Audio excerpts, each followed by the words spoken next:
Hello friends, welcome back to another video. ఈ వీడియోలో మనం కుంభమేళా గురించి తెలుసుకుందాం. సో కుంభమేళా గురించి టాపిక్ ఎందుకు వచ్చిందంటే, ఇప్పుడు కుంభమేళా జరుగుతుంది ప్రయాగ్రాజ్లో, అందుకు మనము కుంభమేళా గురించి తెలుసుకుందామని అనిపించింది, అందుకు ఈ వీడియో చేస్తున్నాను. సో వీడియోలోకి వెళ్తే, కుంభమేళా అంటే ఏంద్రా అంటే, కుంభ అంటే కుండ అనమాట, అంటే కలుషం అనమాట కుండ అంటే.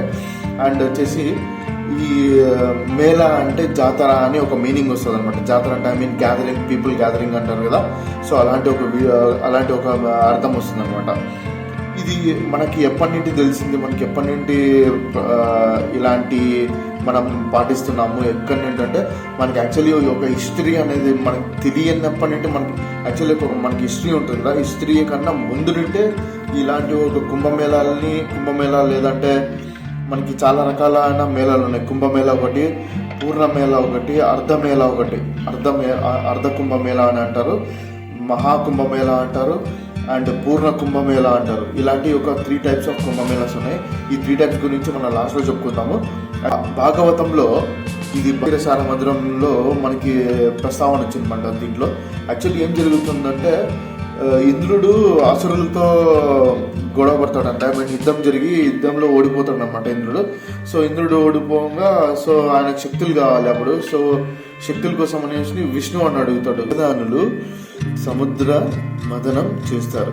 సో ఈ సముద్ర మదనం ఎన్ని ఇయర్స్ చేస్తుంటే 12 సంవత్సరాలు చేస్తారు.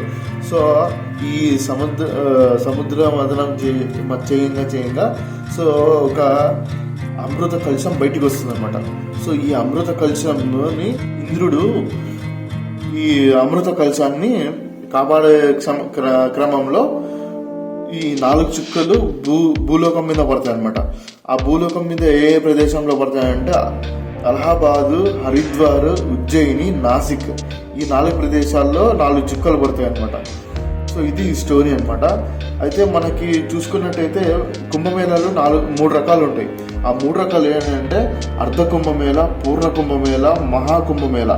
ఇప్పుడు మనకి ప్రస్తుతానికి జరుగుతుంది మహాకుంభమేళా జరుగుతుంది. సో అదనమాట. ఈ కుంభమేళాలు ఎక్కడ, ఏ టైంలో ఎలా చేయాలి అనేది ఎలా డిసైడ్ చేస్తారంటే, రాసుల ప్రకారం చేస్తారనమాట.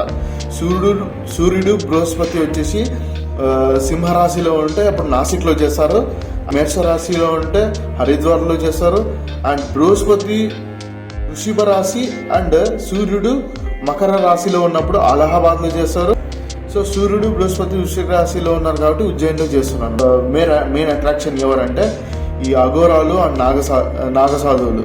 సో వీళ్ళు ఎక్కువ వస్తారు. అయితే మనం హిస్టరీ చూసుకుంటే ఇది చోళాస్ టైంలో కూడా నిర్వహించారని, అండ్ అక్బర్ కూడా దీన్ని నిర్వహించాడని, అక్బర్ నాగసాధువులని ప్రత్యేకంగా ఇన్వైట్ చేశారని, అంటే వాళ్ళకి మనం చేస్తాం కదా, సో వాళ్ళకి ప్రత్యేకంగా సదుపాయాలన్నీ చూసుకున్నాడనేసి అలా హిస్టరీలో ఉందన్నమాట.